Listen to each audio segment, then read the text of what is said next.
పత్రిక 3వ అధ్యాయం 7వ వచనం నుండి 12వ వచనం వరకు ధ్యానించబోతున్నాం. మన హెబ్రీ గ్రంథంని మనం ధ్యానించుకుంటా వస్తున్నాం. ఇక్కడ మనం దేవునికి అనుదినము సన్నిహితముగా రావాలి, అదే మనం నేర్చుకుంటున్నాం. మనం ఈ హెబ్రీ పత్రికని రాసిన దైవజనుడు తను యేసయ్య మానవుడిగా ఎలాగూ మన కొరకు శ్రమలను అనుభవించారు, మనం కూడా ఎలాగూ జీవించాలి అని చెప్పి మనకు బోధిస్తున్నారు. 7వ వచనం చదువుదాం. Therefore, just as the Holy Spirit says, పరిశుద్ధ ఆత్మదేవుడు ఇలాగ సెలవిస్తున్నారంట. సంఘంలో మాట్లాడుతున్నది పరిశుద్ధ ఆత్మదేవుడు. ఎప్పుడు సేవకుని హృదయం పరిశుద్ధమైతే, సేవకుని ఆత్మలో పరిశుద్ధ ఆత్మదేవుడు నివసిస్తున్నప్పుడు, సేవకుడు దేవుని భయం కలిగి జీవిస్తున్నప్పుడు జరిగే కార్యం పరిశుద్ధ ఆత్మదేవుడు సంఘంతో మాట్లాడతారు. కనుక చెవి కలిగిన వాడు వినును గాక అన్నారు యేసయ్య. నీకు ఇష్టమైతే విను, నువ్వు ఇష్టం లేకపోతే వినవద్దు. యేసయ్య ప్రతిసారి తన వాక్యంని ప్రజలకు బోధించిన తర్వాత చెప్పే మాట చెవి కలిగిన వాడు వినును గాక. అలాగనే యోహానుకు ప్రకటన గ్రంథంలో 7 సంఘాలకు పరిశుద్ధ ఆత్మదేవుడు తను మాటల్ని పంపించినప్పుడు, ఉత్తరంని పంపించినప్పుడు చెప్పిన మాట చెవి కలిగిన వాడు వినును గాక. ఇష్టమైతే విను, ఇష్టం లేకపోతే నిద్రపో, లేకపోతే నేను చర్చికి వచ్చాను పేర్లు అక్కడ కూర్చొని నువ్వు వెళ్ళు, చెవి కలిగిన వాడు వినును గాక అంటున్నారు. ఇక్కడ పరిశుద్ధ ఆత్మదేవుడు ఏం చెప్తున్నారంట?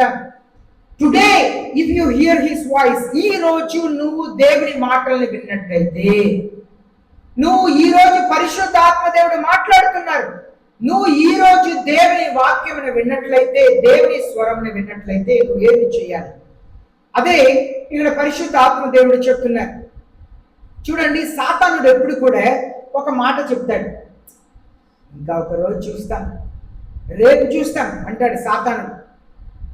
వచ్చే వారం చర్చికి వెళ్తాం అంటాడు, రేపు చూస్తాం, ఈ రోజు కాదంటాడు. కానీ దేవుడు చెప్తున్నారు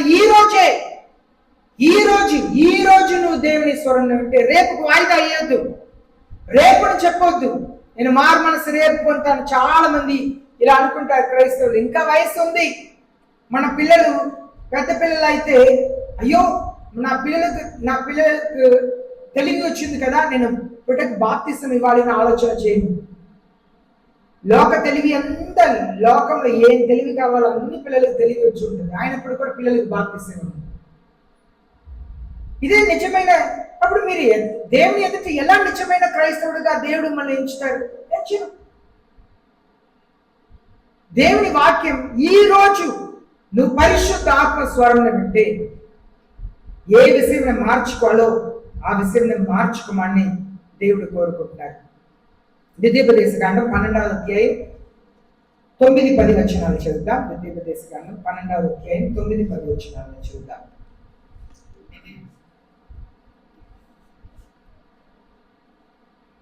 For you have not as yet come to the resting place and the inheritance which the Lord your God is giving you. When you cross Jordan, live in the land which the Lord your God is giving you to inherit. He gives you rest from all your enemies. దేవుడు మనల్ని పిలిచిన ఉద్దేశం ఏంటంటే మనకి విశ్రాంతిని ఇచ్చుటకు పిలిచాడు. అనగా ఇశ్రాయేల్ ప్రజలకు అహిప్తు నుండి తీసుకొచ్చి కానాన్ దేశంలో విశ్రాంతి పొందే దేశంగా ఇచ్చాడు. ఎందుకంటే అహిప్తు దేశంలో బానిస బ్రతుకు, చాలా కష్టమైన జీవితం, ఇష్టం వచ్చినట్లుగా వాళ్ళు ఉండలేరు. వాళ్ళు చెప్పిన టైంకి పనికి రావాలి, చెప్పిన పనినే చేయాలి, భయంకరమైన కష్టం. కానీ కానాన్ దేశం అలా కాదు, పాలు తేనె ప్రవహించే దేశం అంట. పాలు తేనె ప్రవహించే దేశం అంటే అంత సారవంతమైన భూమి. ఊరికనే ఒక ఫలంని తిని ఆ విత్తనాలను ఊసినా అక్కడ చెట్టు ముడిచేసేదంట, మంచి ఫలాలు వస్తాయంట. అదే పాలు తేనె ప్రవహించే దేశంలో దేవుడు విశ్రాంతిని ఇస్తానని చెప్పి వాళ్ళని తీసుకొచ్చారు. ఈనాడు మనల్ని దేవుడు పిలిచిన ఉద్దేశం ఏంటంటే, దేవుని పిల్లలుగా మిమ్మల్ని నన్ను పిలిచిన ఉద్దేశం ఏంటంటే విశ్రాంతి పొందుటకు పిలిచారు. ఏ విశ్రాంతి? మనం చేసే పాపం వలన మనకు విశ్రాంతి లేదు. మనం చేసిన పాపం వలన మనకు విశ్రాంతి లేదు, నెమ్మది లేదు. ఆ పాపం నుండి విడుదల ఇచ్చుటకే యేసయ్య పిలిచారు. ఆ పాపం మీద విజయం ఇచ్చుటకే యేసయ్య పిలిచారు. ఒకప్పుడు మందితేగానే చేతిలో డబ్బు ఉండేది కాదు, దుర్వాసన, ఎలా పడితే అలా జీవించేవాడిని. కానీ ఈరోజు ఆ మందిని మానేసాం కనుక దేవుడు నాకు చేతిలో డబ్బు ఇచ్చారు, నాకు కొరత లేకుండా నేను అన్నం తింటున్నాను, శుభ్రంగా ఉన్నాను, కుటుంబం బాగుంది. ఇది మారు మనసు అంటే. విశ్రాంతి అంటే ఇది. ఒకప్పుడు నేను పొగ తాగేవాడిని, ఒకప్పుడు డబ్బంతా వ్రయంగా ఖర్చు పెట్టేవాడిని, ఒకప్పుడు విభచార జీవితం. కానీ ఇప్పుడు దాన్ని వదిలిపెట్టి దేవుని కొరకు నేను జీవిస్తున్నాను. ఇది విశ్రాంతి జీవితం. ఒకప్పుడు కచ్చ, క్రోధం, ఈడ్స, మనసులో నెమ్మదే ఉండదు కాదు, మనసులో నెమ్మదే ఉండదు. ఎందుకంటే సాతానుడు ఎప్పుడు గలిబిలి చేస్తానే ఉంటాడు. హృదయం ప్రశాంతంగా ఉండదు, హృదయం ప్రశాంతంగా ఉండదు, గలిబిలి చేస్తానే ఉంటాడు. దేవునికి సమస్తాన్ని అప్పచెప్పి దేవునికి లోపడతామన్న మనస్సు ఉండదు. వాళ్ళు చెప్పారు, వీళ్ళు చెప్పారు, గలిబిలితోనే జీవితం. కానీ యేసయ్య పిలిచింది విశ్రాంతిని ఇచ్చుటకు పిలిచారు. ఒక వ్యక్తికి దెయ్యం పట్టిందంట, 2000 దెయ్యాలంట. బట్టల్ని చింపుకొని, బట్టలు లేకుండా సంగళ్ళతో బంధించిన దాన్ని సంగళ్ళని తెంపుకొని సమాధిలో తిరిగేవాడంట. కేకలు వేసుకొని రాళ్ళు తీసి తను గాయపరుచుకొని దారిలో వచ్చి వాళ్ళు పోయే వాళ్ళని గాయపరుచుకునేవాడంట. యేసయ్య వచ్చి ఆయనలో ఉన్న దెయ్యములను వెళ్ళగొడితే ఆయన స్వస్థ బుద్ధి కలిగిన వాడై వస్త్రాలు ధరించుకొని యేసయ్య కాళ్ళ దగ్గర కూర్చున్నాడంట. ఇది విశ్రాంతి. యేసయ్య పిలిచినది మనకు విశ్రాంతి ఇచ్చుటకు పిలిచారు. కనుక ప్రశాంతమైన ఒక జీవితం. డబ్బు లేకపోయినా, ఆర్థికంగా కష్టంగా ఉన్నా, ఎలాంటి సమస్యలు ఉన్నా కూడా ప్రశాంతంగా ఉంటారు. యేసయ్య పడవలో ప్రయాణం చేస్తున్నారంట. భయంకరమైన తుఫాను వచ్చిందంట. సముద్రంలో పడవలో ప్రయాణం చేస్తే ఆ పడవ అటు ఇటు ఊగుతూ ఉండేది. మనం అలవాటు లేకపోతే సరిగ్గా కూర్చోలేము కూడా. కానీ యేసయ్య ప్రశాంతంగా నిద్రపోతున్నారంట. శిష్యులు వచ్చి ఏమని లేపుతున్నారంటే, మేము మరణించబోతున్నాం, మీకు చింత లేదా అని చెప్పి లేపుతున్నారు. అంత భయంకరమైన తుఫాన్ వచ్చి ఆ ఓడ అటు ఇటు, తుఫాన్ టైంలో ఎంత ఓడ ఎలా కదులుద్ది. మామూలుగా మీరు సముద్రంలో ఒక పడవలో వెళ్తేనే అలలు వచ్చినప్పుడు అలా లేసి పడిద్ది ఆ ఓడ. తుఫాన్ టైంలో ఎంత భయంకరంగా ఉండేది. ఆ టైంలో యేసయ్య ఎలా నిద్రపోయగలిగారు ఆ పడవలో? ఆ ఓడ అటు ఇటు భయంకరంగా ఊగుతున్న సమయంలో యేసయ్య ఎలా నిద్రించగలిగారు? అది యేసయ్య చెప్పే విశ్రాంతి. అన్నాడు, ఇశ్రాయేల్ ప్రజలకు విశ్రాంతి ఇస్తాను, పాలు తేనె ప్రవహించే దేశంలో మనం తీసుకెళ్తాను. ఐగుప్తు దేశం నుండి 24 లక్షల మందిని తీసుకొస్తే వాళ్ళు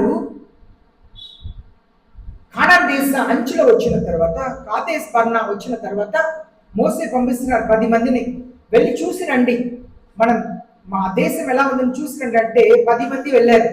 దాంట్లో 8 మంది వచ్చి ఏం చెప్పారంటే, మనం వాళ్ళ ఎదుట మిడతల వల్లే ఉంటాము, వాళ్ళందరూ కూడా భయంకరంగా ఉన్నారు, మనం ఏమి చేయలేమంటే ప్రజలు స్వరమెత్తి ఏడుస్తారంట. సంఖ్యాకాండం 13వ అధ్యాయం 14వ అధ్యాయంలో చదువుతున్నాము. స్వరమెత్తి ఏడుస్తారంట. అయ్యో చెడిపోతున్నామా, దీనికైనా దేవుడు మమ్మల్ని ఐగుప్తు నుండి తీసుకొచ్చారు.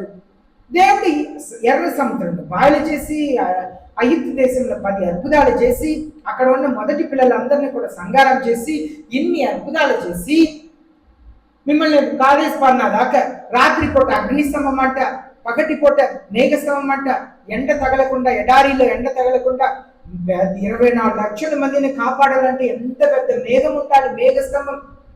రాత్రి పూట అగ్నిస్తంభం 24 లక్షల మందికి వెలుగు ఉండాలంటే అది ఎంత భయంకరమైన వెలుగు ఇవ్వాలి.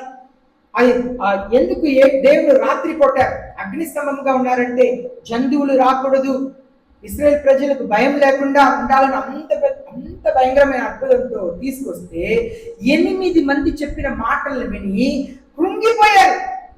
8 మంది చెప్పిన మాటలు విని కృంగిపోయి కూర్చొని ఏడుస్తున్నారంట. మేము తిరిగి వెళ్ళిపోతాం, మా వల్ల కాదు, ఎందుకు తీసుకొచ్చారు అది అని చెప్పి. కేలెబ్ అలాగే యెహోషువ మాత్రమే అక్కడ నిలబడి కాదు వాళ్ళని ఈజీగా మనం జయించగలుగుతాం అని చెప్పి ఇద్దరు మాత్రమే మంచి మాటలు చెప్పారు. ఈ 10 మంది వెళ్ళి తిరిగి వచ్చినప్పుడు ఇద్దరు కలిసి ఒక్క ద్రాక్ష కళని తీసుకొచ్చారట. ద్రాక్ష కళ ఉంది కదా, ఒక్క కళని ఇద్దరు కలిసి మోసుకొచ్చారంట. అంత పెద్ద ద్రాక్ష. వాళ్ళు అంత సంతృప్తి అయిన వాళ్ళు 10 మంది వెళ్ళి చాలా ఒక్కొక్క ఫ్రూట్స్ని తీసుకొస్తే, ఈనాడు మన కొంతకాలం నా చిన్నప్పుడు ఎరువేసి పెంచేవారు, ఇప్పుడు మందేసి పెంచుతున్నారు. కానీ ఒకప్పుడు ఎరువు లేదు, మందు లేదు.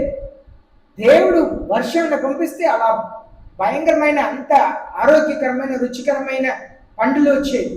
అంత ఆశీర్వాదం వాళ్ళు చూసినా కూడా మాకు వద్దు అని చెప్పి ఏడుస్తారంట. కాలేబ్ యెహోషువ మాత్రమే ఇద్దరు అది మంచి దేశం, మనం జయించగలుగుతాము, ఏం బాధపడే అవసరం లేదని చెప్పారంట. దేవుడు ఏం చెప్పారు తెలుసా?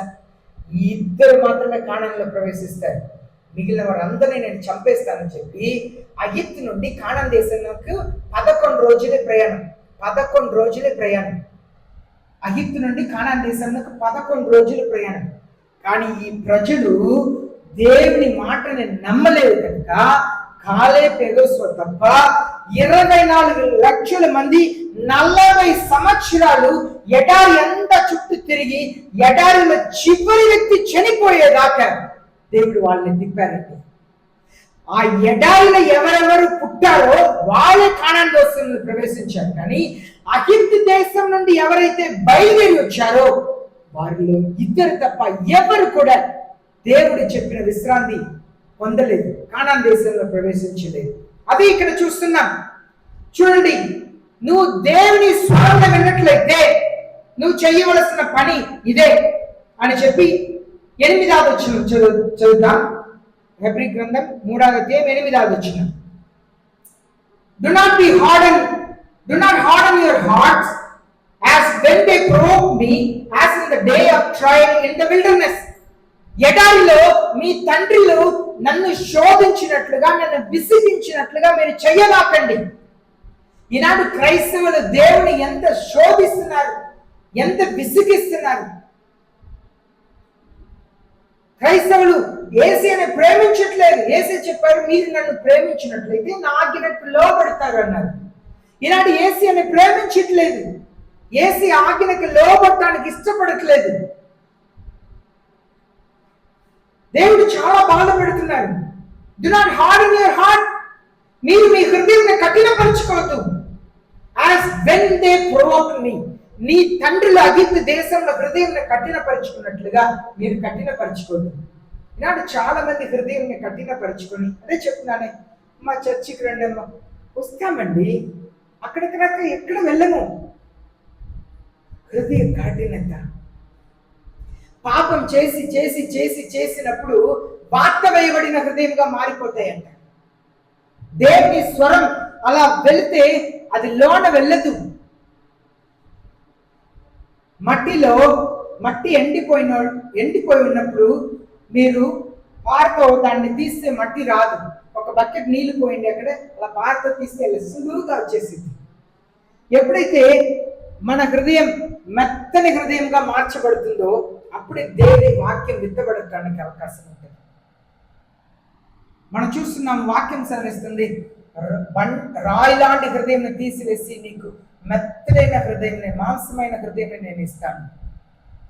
అలాంటి హృదయం ఉన్నప్పుడే వాక్యం లోన వెళ్ళిద్ది. అలాంటి హృదయం ఉన్నప్పుడే వాక్యం లోన వెళ్ళిద్ది. లేకపోతే వాక్యం మనం స్వీకరించలేము. ఇశ్రాయేల్ ప్రజలు అరణ్యంలో అలాగే దేవుని శోధించారు అని దేవుని వాక్యం సెలవిస్తుంది. 98వ కీర్తన 8 నుండి 11 వచనాలను మనం చదివినట్లయితే, 95వ కీర్తన 8 నుండి 11 వచనాలను చదివితే, ఇక్కడ ఏ వచనాలు 7 నుండి 10 వచనాలు ఉన్నదో అదే వచనమే కీర్తన 95 8 నుండి 11లో ఉన్నాయి. ఆ కీర్తనకారుడు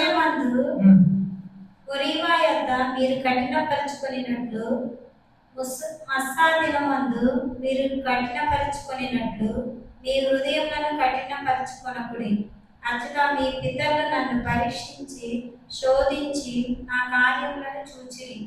40 ఏండ్ల కాలము ఆ తరపు వారి వలన నేను విసిగి వారి హృదయంలో తప్పిపోవు ప్రజలు వారు నా మార్గంలో తెలుసుకోలేదని అనుకుంటుంది. కావున నేను కోపించి మీరెన్నడూ నా విశ్రాంతిలో ప్రవేశింపకూడదని ప్రమాణం చేసి.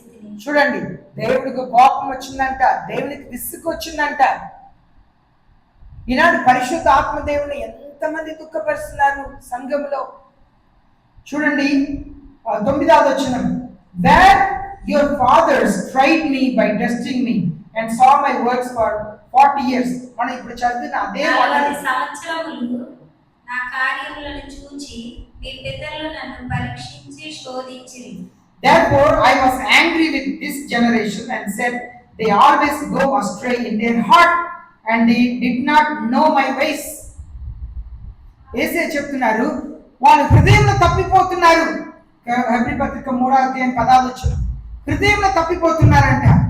దేవుని మార్గంలో ఎరగటానికి ఇష్టం లేదు. తప్పిపోయింది ముందు హృదయంలోనే తప్పిపోతున్నారు. హృదయంలో తప్పిపోవటం వలన జీవితం అంతా తప్పిపోతున్నారు. అదే మన యూదా గ్రంథంలో మనం చదువుతున్నాం. యూదా 13వ వచనం మనం చదివినట్లయితే అక్కడ దేవుడు తప్పిపోతున్న ప్రజల గురించి ఎలాగ చెప్తున్నారు చూడండి. 13వ వచనం. యూదా తమ అవమానమును తిరుగు వెళ్ళగక్కువారే సముద్రం యొక్క ప్రచండమైన అలలుగాను మార్గము తప్పి తిరుగు చుక్కలుగాను ఉన్నారు. వారి కొరకు గాఢాంధకారము నిరంతరము భద్రము చేయబడి ఉన్నది. కొంతమందికి స్థిరత్వమే ఉండదు, విశ్వాసంలో స్థిరత్వం ఉండదు. ఎన్ని కష్టమైన, నష్టమైన, వ్యాధి అయినా, రోగమైన, అవమానమైన, నింద అయినా నేను యేసయ్యను వెంబడిస్తాను అనే ఒక స్థిరత్వం ఉండదు. వస్తారు, పోతారు, ఏదో నేను క్రైస్తవుడు అంటారు, క్రైస్తవురాలు అంటారు, అంతే. అది కాదు. క్రైస్తవ వివాహం చేసుకుంటే అది ఆశీర్వాదకరంగా మారిద్దా? మారదు. జీవితం సరిగా ఉండాలి. జీవితం సరిగా ఉండాలి. ఎలాగో అలలు అలా వచ్చినప్పుడు నొరుగు కక్కుతా ఉండిద్ది కదా. అలాగనే చాలా మంది నక్షత్రాలు కొన్ని దారి తప్పి తిరుగుతున్నాయంట. Wandering stars. కొన్ని నక్షత్రాలు, అది వాండరింగ్ స్టార్ అంటే ఆత్మీయ జీవితంలో దేవుడు రక్షణ, ఇతరుల రక్షణ నడిపించేవారు ఆకాశంలో నక్షత్రాలు వలె ప్రకాశిస్తారని దానియేలు గ్రంథంలో మనం చదువుతున్నాం. ఒకప్పుడు ఆత్మల్ని రక్షించిన వాళ్ళే, ఒకప్పుడు దేవుని సేవన చేసిన వాళ్ళే, దేవునికి తమ జీవితంలో సమర్పించుకున్న వాళ్ళే.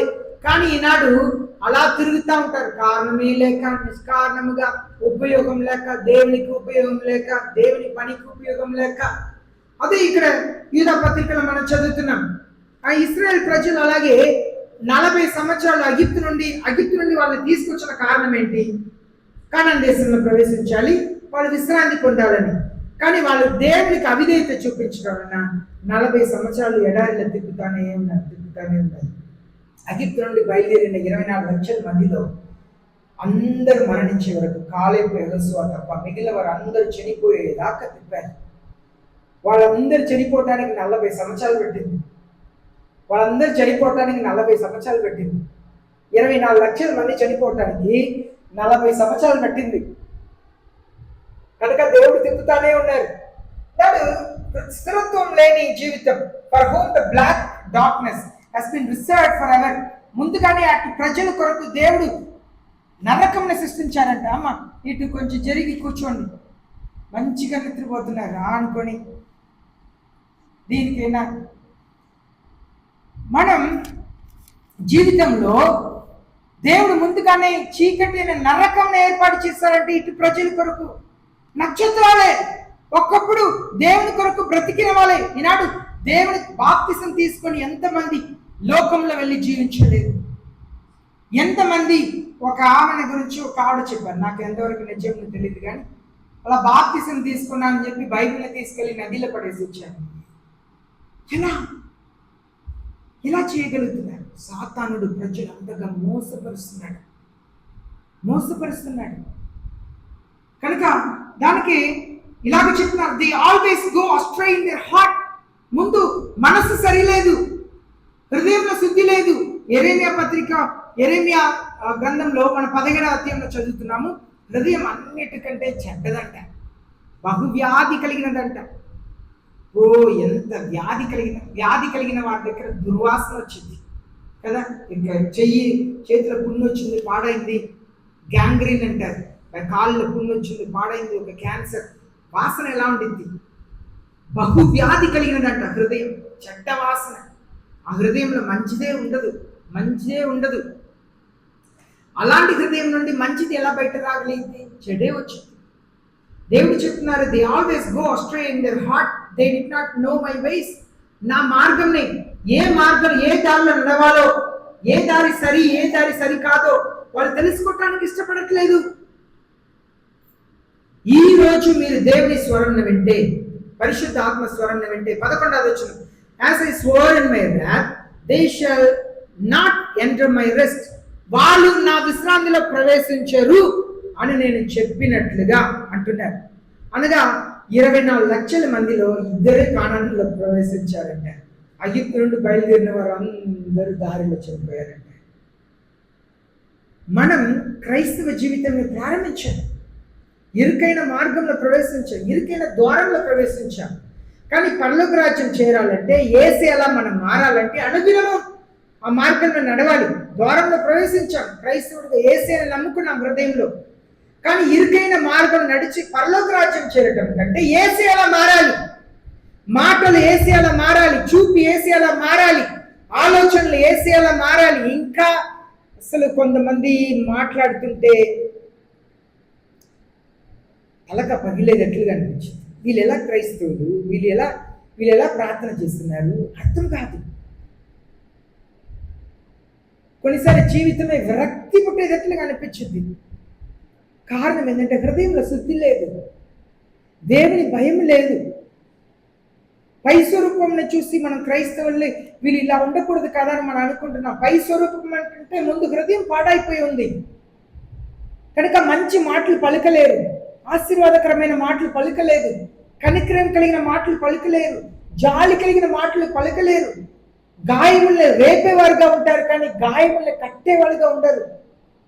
చూపు, మనసు, ఆలోచనలంతా చెడ్డగానే ఉండిద్ది, ఊహంతా చెడ్డగా ఉండిద్ది. ఎలా సంపాదించాలి, ఎలా ఎలా ఎలా త్వరగా పైకి రావాలి. హృదయంలో మార్పు రావాలి, అప్పుడే బయట మార్పు వచ్చింది. హృదయం నిండటం వలన నోరు మాట్లాడిద్దంట. హృదయం దేనితో నిండి ఉన్నదో అలాగే నోరు మాట్లాడిద్దంట. దేవుని ఆశీర్వాదంతో, దేవుని కనికరంతో, దేవుని రక్షణతో, మారు మనసుతో నిండి ఉంటే మారు మనసుకి ఎదురైన మాటలు, రక్షణకు ఎదురైన మాటలు, దేవుని ప్రేమ మాటలు ఇది వచ్చింది. కక్ష, క్రోధం, ఈడ్స, నేను, ద్వేషం ఉంటే ద్వేష మాటలే వచ్చింది, క్షమించలేని మాటలే వచ్చింది, తగ్గింపు లేని మాటలే వచ్చింది. నోటి మాటల ద్వారా మనుషులు మనం తెలుసుకోగలుగుతాము అన్నారు. మీరు వారి ఫలంని చూడండి, మరి వరంని చూడవద్దు, ఫలంని చూడండి అన్నారు. ఫలంని చూసి వాళ్ళు మంచి వల్ల చెడ్డ వల్ల తెలుసుకోండి అన్నారు యేసయ్య. కనుక మన జీవితంలో నిజమైన మారు మనస్సు కావాలి. యెహోషువ 21:44 మనం చదివితే, యెహోషువ గ్రంథం 21:44 చదువుతాం. యెహోషువ 21:44. మనం దేవుడు మన దగ్గర ఎదురు చూస్తున్నదంతా కూడా మనం విశ్రాంతి పొందాలి, మంచి క్రైస్తవ జీవితంలో జీవించాలి. దానికి యేసయ్య పిలుస్తున్నారు. The Lord gave them rest on every side according to all that he had sworn to their fathers. No one of all their enemies stood before them. The Lord gave all their enemies into their hands. దేవుడు ఏమని ప్రమాణం చేశారు? నేను మిమ్మల్ని విశ్రాంతిలో ప్రవేశింపచేస్తాను. ఆ విశ్రాంతి దేశంలో శత్రువులు అందరూ వాళ్ళని చూసి భయపడి ఉండేటట్లుగా దేవుడు చేశారట. ప్రశాంతంగా జీవించారట. యెహోషువ 21:44. యెహోవా వారి పితరులతో ప్రమాణం చేసిన వాటన్నిటి ప్రకారము అన్ని దిక్కుల యందు వారికి విశ్రాంతి కలుగజేసెను. యెహోవా వారి శత్రువులందరినీ వారి చేతికి అప్పగించి ఉండెను కనుక వారిలో ఒకరినొకడును ఇశ్రాయేలీయుల ఎదుట నిలవలేకపోయాను. ఇప్పుడు శత్రువులు మనకెవరు శత్రువులు? పాకిస్తాన్ వాళ్ళు ఈ దేశంలో శత్రువు, నాకు శత్రువు కాదు కదా. లేదు వేరే ఎవరైనా వాళ్ళు దేశంలో ఏదో ఆశపడి ఎవరెవరి మీద కోపంతో చేస్తున్నారు, కానీ వ్యక్తిగతంగా మనకు ఎవరికి లేదు. వాళ్ళు మనుషులే, మనము మనుషులే. కానీ శత్రువులు అని చెప్పేది ఏంటంటే మనల్ని యేసయ్యకు దూరం చేస్తున్న వాళ్ళే శత్రువులు. మనల్ని ఎవరు దేవునికి దూరం చేస్తున్నారో వాళ్ళే శత్రువులు. ఎవరు మనల్ని దేవునికి దూరం చేస్తున్నారు? అన్నిటినీ సాతాను అంటే సాతాను చెప్తాడు. పద్దాక నా మీద నింద వేస్తున్నారు, మీలో ఉన్న మీరు కక్షతో ఉంటున్నారు, మీరు కోపంతో ఉంటున్నారు, మీరు ఈర్ష్యతో ఉంటున్నారు, మీరు ద్వేషంతో ఉంటున్నారు, మీరు గర్వంతో ఉంటున్నారు, నేనే పొగరుతనంతో ఉంటున్నారు, డబ్బు ఉంది, నాకు మనుషులు ఉన్నారని మీరు ఏదేదో కారణంతో ఉండి నా మీద వేస్తున్నారేంటి అంటారు. దేవుని దగ్గర వెళ్ళి అదే ఫిర్యాదు చేస్తారు. చూడండి ఆ చర్చిలో ఆ ఇమాన్ గారు ఏం చెప్తున్నారు చూడండి, నా మీద నింద వేస్తున్నారేంటి, నేనా చేసింది ఆ పని? ఎవరు వాళ్ళ హృదయం బాగలేదు, వాళ్ళు అక్కని క్షమించలేరు, చెల్లిని క్షమించలేరు, తమ్ముడిని క్షమించలేరు, అన్నని క్షమించలేరు, అత్తయ్య మామయ్యని క్షమించలేరు, అత్తయ్య మామయ్య అల్లుడిని క్షమించలేరు. మనుషులు దొరికితే వాళ్ళని అస్సలు ఎలా మాట్లాడగలుగుతారో వీరికి వీళ్ళు అన్ని చేసుకుని నా మీద నిందేస్తారు ఏంటి? దానికే దేవుడు ఏం చేయబోతున్నారంట, 1000 సంవత్సరాలు సాతానుని పాదాలను బంధించబోతున్నారంట. యేసయ్య స్వయంగా వచ్చి ఈ లోకంలో 1000 సంవత్సరాలు పరిపాలన చేస్తారంట. ఆ 1000 సంవత్సరాల పరిపాలనలో కూడా చెడ్డవాళ్ళు ఉంటారు. ఆ 1000 సంవత్సరాలు యేసయ్య పరిపాలన ముగింపు సమయంలో అందరూ కలిసి దేవునికి విరోధముగా యుద్ధానికి వస్తారంట. యుద్ధానికి వస్తారంట. అక్కడ దేవుడు తన నోటి నుండి వచ్చే అగ్ని ద్వారా వాళ్ళందరినీ జయిస్తారంట. అనగా సాతానుడు బంధించబడినా కూడా మనసులో అలాగే ఉండిద్ది, పాపం మనం వదిలేయాలి. యేసయ్య ఏం చెప్పారు? అమ్మ సమాధానంతో వెళ్ళి ఇంకా పాపం చెయ్యవద్దు అన్నారు. అమ్మ సమాధానంతో వెళ్ళి ఇంకా నువ్వు పాపం చేయకుండా నేను చేసుకుంటాను అన్నారా? ప్రతిరోజు కూడా మమ్మల్ని శోధనలో ప్రవేశింపనీయకుండా అపవాది కీడు నుండి మమ్మల్ని కాపాడని ప్రార్థన చేయమన్నారు. మనం ప్రార్థన చేస్తున్నామా ప్రతిరోజు? అయ్యా ఈ రోజు అపవాది కీడు నుండి నన్ను తప్పించండి, శోధనలో పడకుండా నన్ను కాపాడండి ప్రార్థన చేస్తామా? మనం చేసేదంతా చేసుకొని మనం మాట్లాడేదంతా పాపపు ప్రపంచం అంట. ఈ నాలుకతో ఎంత మాట్లాడగలుగుతామో అంత మాట్లాడతాం. మనం మాట్లాడితే ఎవరెవరు నమ్మగలుగుతామో మన ఇష్టం లేని వారి మీద ఇంత చెప్తాం. ఎందుకంటే మన మాటలు వాళ్ళు నమ్ముతారు కనుక మనకి ఇష్టం లేని వారి మీద ఇంత చెప్పి వాళ్ళని నమ్మిస్తాం. వాళ్ళని నమ్మించి వాళ్ళు నోరు ముప్పిస్తాం. మనల్ని ఎంత బురద జల్లి ఎంత చెడ్డవాళ్ళుగా చూపించాలో అంత చెడ్డవాళ్ళుగా చూపిస్తాం. యేసయ్య చెప్తున్నారు కనుక హెబ్రీ పత్రిక 3:12 చివరి వచనం, సహోదరులారా జీవం కల దేవుని విడిచిపోనట్టి విశ్వాసం లేని దుష్ట హృదయము మీలో ఎవని ఎందైనను ఒకవేళ ఉండునో ఏమో అని జాగ్రత్తగా చూసుకోండి. దేవుని విడిచి వెళ్ళిపోతారేమో, అవిశ్వాస హృదయం కలిగితేమో జాగ్రత్త పడండి సహోదరులారా. There may not be in any one of you evil, unbelieving heart that falls away from the living God. సజీవమైన దేవునికి దూరం అయ్యేటట్లుగా మీలో ఎవరికైనా అపనమ్మకమైన అవిశ్వాసమైన చెడ్డ హృదయం కలగకుండా జాగ్రత్త పడమంటున్నారు. జాగ్రత్త పడాలి. దానికి యేసయ్య చెప్పారు, మనుష్య కుమారుడు మరలా ఈ లోకంలోకి వచ్చినప్పుడు విశ్వాసంని కనుగొనునా? విశ్వాసం ఉంటుందా? ప్రజలకు దేవుని మీద విశ్వాసం ఉంటుందా అంటున్నారు యేసయ్య. యేసయ్య మాటలు చెప్పడానికి కారణం ఏంటంటే ఆయన మానవుడిగా ఉన్నారు. కొన్ని విషయాలు యేసయ్యకు మానవుడిగా ఉన్నప్పుడు తెలియదు. ఎప్పుడు నేను మరలా వస్తాను నాకు తెలియదు. శిష్యులు అడుగుతున్నారు, ఎప్పుడు మీ రాజ్యం వచ్చింది? నాకు తెలియదు. ఎందుకు తెలియదు యేసయ్యకు? అప్పుడు ఆయన మానవుడిగా ఈ లోకంలో ఉన్నారు. ఇప్పుడు ఆయన దేవుడిగా ఉన్నారు కనుక ఆయనకు తెలుసు అన్ని. మానవుడిగా ఉన్నారు కనుక తెలియదు. అప్పుడు కూడా యేసయ్య ప్రజల్ని చూసి వాళ్ళకున్న అవిశ్వాసాన్ని చూసి ఇందుకు మనుష్య కుమారుడు వచ్చినప్పుడు లోకంలో విశ్వాసం ఉంటుందా అని ఆశ్చర్యపడ్డారట. ఎందుకు ఒక మనిషి వచ్చి, అయ్యా మీరు నా ఇంట్లో రావాలనే అవసరం లేదు, నేను చెడ్డవాడిని, నా ఇల్లు ఏం మంచిది కాదు, మీరు ఒక మాట చెప్పండి నా కొడుకు బాగుపడతాడు, నా పనివాడు బాగుపడతాడంటే యేసయ్య చెప్తారు, అమ్మ నేను ఇశ్రాయేల్ ప్రజల్లో కూడా ఇంత విశ్వాసం నేను చూడలేదు. ఎందుకు యేసయ్య ఆశ్చర్యపడ్డారు? ఆయన మానవుడు కనుక. దేవుడైతే ఆయన దేవుడిని ఏదైనా ఈ లోకంలో ఆశ్చర్యపరిచే విషయం ఏదైనా ఉందా? దేవుడు ఆశ్చర్యపడేటట్లుగా ఏమి లేదు, ఎవరు ఆశ్చర్యపరచలేదు. యేసయ్య మానవుడు కనుక ఆశ్చర్యపడ్డాడు. ఇక్కడ దేవుడు చెప్తున్నారు, అవిశ్వాస హృదయం, చెడ్డ హృదయం కలిగి దేవునికి దూరం వెళ్ళకుండా మీరు ఎవరైనా ఉన్నారేమో జాగ్రత్త పడండి, హృదయాన్ని కాపాడుకోమంటున్నారు. చూడండి, మనం నెహెమ్యా గ్రంథంలో చదువుతున్నాము. నెహెమ్యా బబిలోను దేశం నుండి వచ్చిన తర్వాత అక్కడ జరిగిన కార్యం, ప్రజలందరూ కూడా దేవునికి విరోధమైన పాపం చేశారు.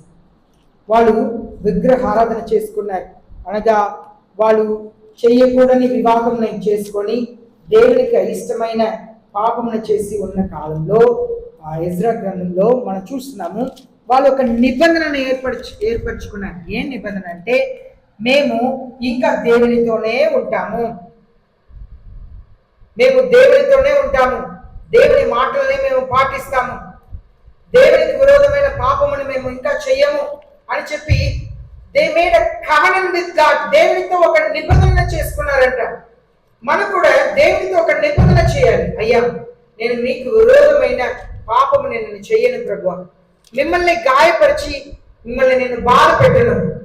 చూడండి, నెహెమ్యా గ్రంథం 9వ అధ్యాయం 38వ వచనంలో, నెహెమ్యా 9వ అధ్యాయం 38వ వచనం. Now because of all this we are making an agreement in writing on the sealed document are the names of our leaders, our Levites, our priests. వాళ్ళు ఒక నిబంధనని పేపర్ మీద రాసుకున్నారంట, బుక్లో రాస్తారంట. ఇప్పటి నుండి మేము దేవా నీకు అయిష్టమైనది మేము చెయ్యము, మీరు ఏదైతే చేయకూడదని చెప్తున్నారో వాటిని మేము చెయ్యము, మీరు ఏదైతే చెయ్యమన్నారో అది మాత్రమే మేము చేస్తాము, మేము ఇలాగూ చేస్తాము, ఇలాగూ జీవిస్తామని మేము నిబంధన చేస్తున్నాము, అంగీకరిస్తున్నామని అందరూ రాసి సంతకం పెట్టారంట. ఉందా బైబిల్లో? నెహెమ్యా 9వ అధ్యాయం 38వ వచనంలో నిబంధన చేసుకున్నారంట. మనం కూడా దేవుని దగ్గర ఒక నిబంధన చేయాలయ్యా, నాకు సహాయం చేయండి ప్రభా, నేను ప్రార్థన చేస్తాను, రోజు ప్రార్థన చేస్తాను అయ్యా, మీ సేవకుల కొరకు ప్రార్థన చేస్తాను, మంచి సేవ చేయటకు ప్రార్థన చేస్తాను, సంఘం ఆత్మీయంగా ఎదగాలని ప్రార్థన చేస్తాను, సంఘంలో ఆత్మలు చెదిరిపోకుండా ప్రార్థన చేస్తాను అయ్యా. యేసయ్య, చీకటి శక్తులు ప్రజల్ని వీడవాలని ప్రార్థన చేస్తాను, మా ఊర్లో ఉన్న ప్రజలకు రక్షణ కావాలని ప్రార్థన చేస్తాను. ఒక నిబంధన చేసుకోవాలి. అలాగే నా కుటుంబాన్ని మీ సన్నిధికి నడిపిస్తాను ప్రభువా, ఈ వారం అంతా నా గురి నేను పనికి వెళ్ళి సంపాదించాలని కాదు, ఈ వారం అంతా నా గురి వచ్చే వారం నా కుటుంబం అంతా దేవుని సన్నిధిలో ఉండేటట్లుగా నేను ప్రయత్నం చేస్తాను. నేను ఈ వారం అంతా ఒక గురి, నేను మిమ్మల్ని మాత్రమే ఇష్టపరుస్తాను, మనుషుల్ని కాదు, మిమ్మల్ని ఇష్టపరిచేటట్లుగా నేను జీవిస్తాను, మిమ్మల్ని గాయపరిచే మాటలు మాట్లాడను, మీకు కోపం తెప్పించేటట్లుగా నేను నడుచుకోను. ఒక నిబంధన చేసుకోవాలి. యేసే అదే కోరుకుంటున్నారు. మోకరిస్తాను, ప్రార్థన చేస్తాను. ఎవరికి వాళ్ళు ఒక నిమిషం ప్రార్థన చేసుకోండి. ఎవరికి వాళ్ళు ఒక నిమిషం ప్రార్థన